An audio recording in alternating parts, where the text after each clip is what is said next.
So let's start with a few intro questions. What is your name? My name's Julia Matthews, and I'm an associate professor of theater here at Albright College. And what is your role in Tartuffe? I'm the director of Tartuffe. Who is Molière? Well, Molière is one of the great playwrights of the sort of classical theater tradition. He lived in the 17th century in France. This is his 400th anniversary of his birth. He was born in 1622, so that's pretty cool, and there are lots of Molière celebrations happening around the globe this year. And he wrote this play in 1664, Tartuffe, but it was banned, there was controversy, and it did not really have its full public premiere until 1669, at which point it became a huge hit and has continued to be revived over the years. So, why did you choose Tartuffe? Well, it's a great play, and it's a funny play.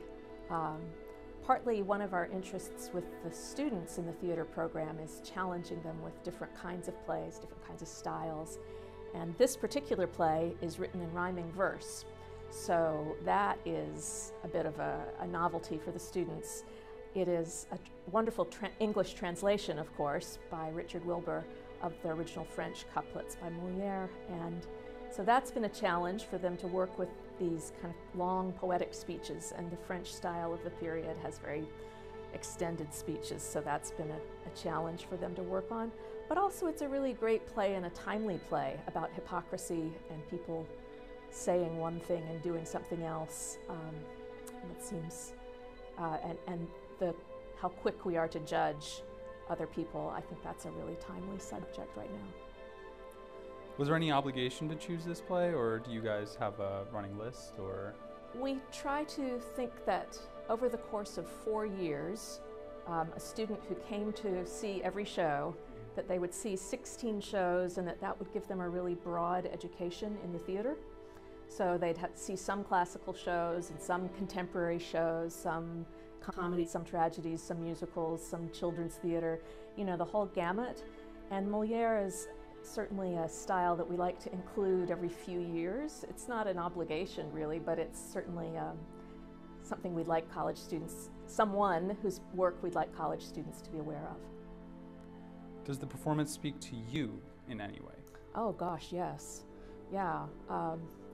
I think, as I said, hypocrisy is a really timely theme, and people who are asserting that they are virtuous and then turning around and doing something kind of totally contrary to that interest is very, very timely. This is an election year, and no matter what your politics are, there's lots of skepticism on all sides of the political debate that the people on the other side are being dishonest, specious, concealing their true desires or their true goals. And that suspicion, as well as that desire to find the truth, both of those, and the way that Tartuffe manages to fool some very smart, capable people and fool them for a long time, seems to me both very sinister and very timely. This play, because it was written under King Louis XIV, it has, at the end of the play, a sort of rescue mission from the king to set things to rights, but which is maybe a little less likely today.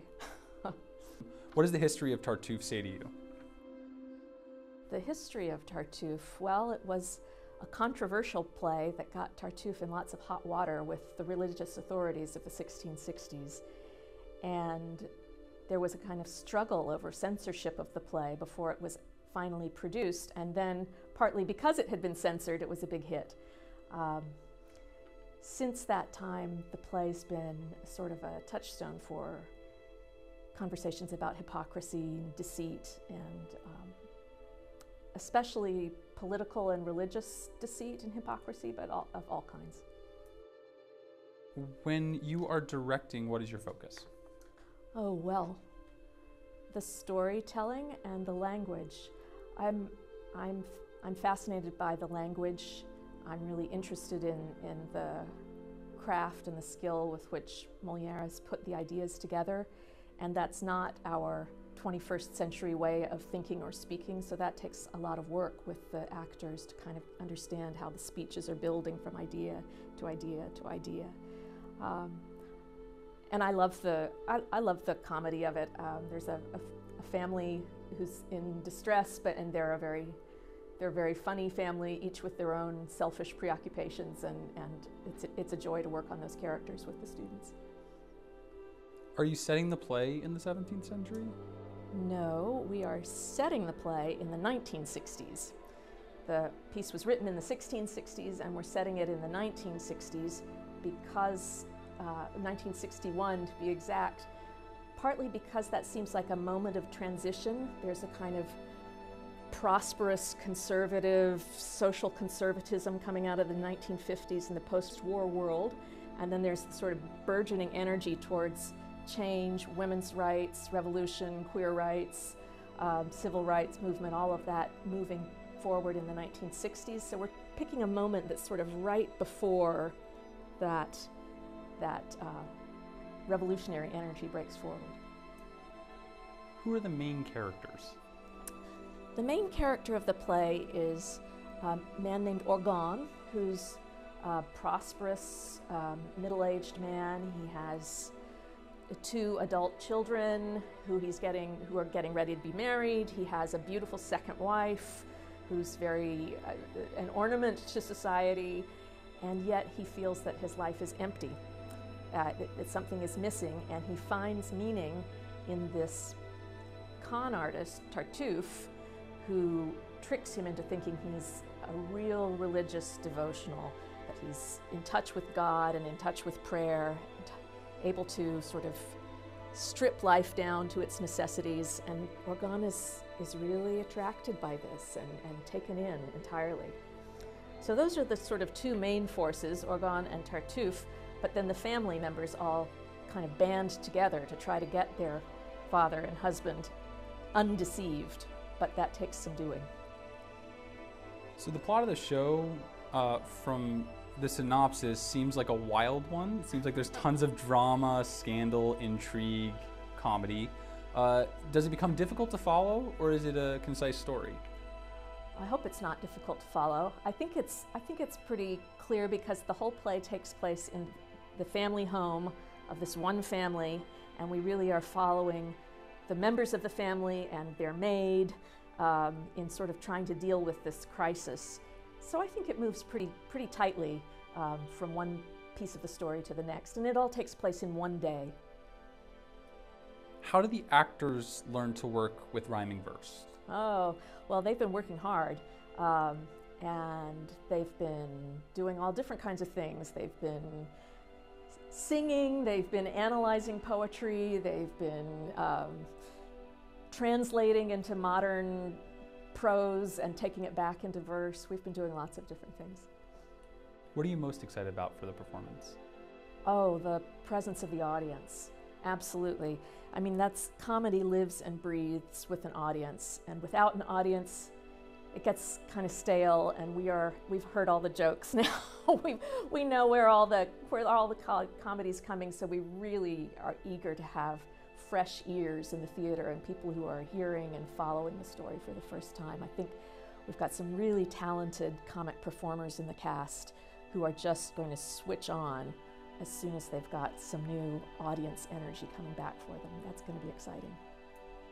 How is the cast preparing these final days leading up to the performance? We're in the last week leading up to it. How are they preparing themselves? Well, I hope they're drinking water and getting plenty of rest, eating their vegetables. No, we have this weekend coming up as sort of a hard-working weekend because we're going to set all the technical cues and start pulling the lights and the sound and the props into the performance. Then on Monday we'll add costumes, and on Tuesday we'll add makeup and hair, and by Wednesday it'll be our final dress rehearsal, and Thursday we'll have an audience. So it's kind of adding an element and an element and an element, but we've got the bones of the play just with the actors. A bit more broadly, do you have advice or words of wisdom for not just students that are in theater at Albrecht, but students in theater at large? Oh, well, support your local theater, absolutely. You know, we're so privileged to have so much media, recorded media, at our fingertips all the time. But seeing a live event with a group of people together, having that shared experience is unique and special, and I think don't miss opportunities to see live theater, and don't miss opportunities to see the kind of the great classics.